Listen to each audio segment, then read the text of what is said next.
Hello' guys, মোৰ নাম হ'ল শ্ৰী দেৱাশিষ পায়ন। মই এটা নতুনকৈ ব্লগ খুলিছোঁ, আপোনালোকে চাবচোন। আহক আজি মই কিবা কিবি দেখাওঁ।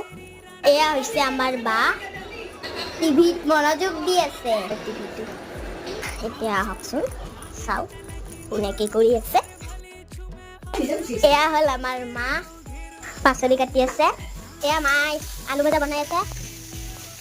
এয়া হ'ল খাহী মাংস আৰু আলু, এয়া পিঁয়াজ আৰু এয়া মিক্স মছলা। এয়া হ'ল ভেন্দি, এয়া হ'ল ভেন্দি ভাজা।